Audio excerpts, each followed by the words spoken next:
एक गांव था जिसका नाम था राजस्थान। वहाँ बारिश कम हो रही थी और किसान खेतों में फसल उगा नहीं पा रहे थे और गांव वाले शहर जाने के लिए सोचने लगे थे। लेकिन गांव का एक शख्स जिसका नाम रमेश था, जो बुद्धिमान और मेहनती था, उसने सोचा कि क्यों ना इसका कोई उपाय सोचा जाए। तभी रमेश को एक उपाय सूझता है कि गाँव में एक पुराना तालाब है, लेकिन उसका पानी खेतों तक नहीं पहुँचता। मैं कुछ ऐसा करूँ जिससे तालाब का पानी खेतों तक पहुँच जाए, तो जिससे गाँव वाले फसलें उगा सकते हैं। फिर अगले दिन उसको गांव में स्कूल के भंगार में एक पुराना सोलर पैनल और एक साइकिल का व्हील दिखाई देता है। अचानक उसके दिमाग में एक उपाय आया कि क्यों न सोलर की मदद से तालाब का पानी खींचा जाए। तो रमेश ने एक देशी जुगाड़ शुरू किया और गांव में रमेश का एक पुराना दोस्त मोहित रहता था और रमेश ने मोहित से मदद मांगी और दोनों ने मिलकर सामान इकट्ठा किया, जिसमें एक साइकिल का पुराना व्हील था, एक खराब मोटर थी और एक सोलर पैनल थी और कुछ बाल्टियां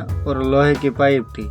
फिर साइकिल के व्हील को एक लकड़ी की फ्रेम पर लगाया। बाद में व्हील के चारों ओर बाल्टी लगाई जो पानी को नीचे से ऊपर लाने का काम करेगी, और फिर मोटर को सोलर के साथ जोड़ दिया जिससे सूरज की रोशनी से मोटर चल सके। फिर उसने पहली बार मोटर को चलाया, लेकिन वो बहुत धीरे चल रही और पानी भी खींचा नहीं जा रहा था। लेकिन रमेश ने हार नहीं मानी और सोलर को ज्यादा धूप वाली जगह पर रखा और उसने व्हील को हल्का किया और उसका यह प्लान काम कर गया और खेतों तक पानी पहुंच गया। फिर गांव में फसलें लहराने लगी। अब सभी को पानी की कोई परेशानी नहीं थी, तो सभी खुश हो गए और रमेश की यह खबर जिले के अधिकारियों तक पहुंची और रमेश को पुरस्कार मिला। रमेश ने उस पुरस्कार से पूरे गांव में सोलर लगवाए, जिससे सभी का फायदा हुआ। इसलिए कहते हैं, थोड़ी सोच और हिम्मत से हम कोई भी काम आसानी से कर सकते हैं।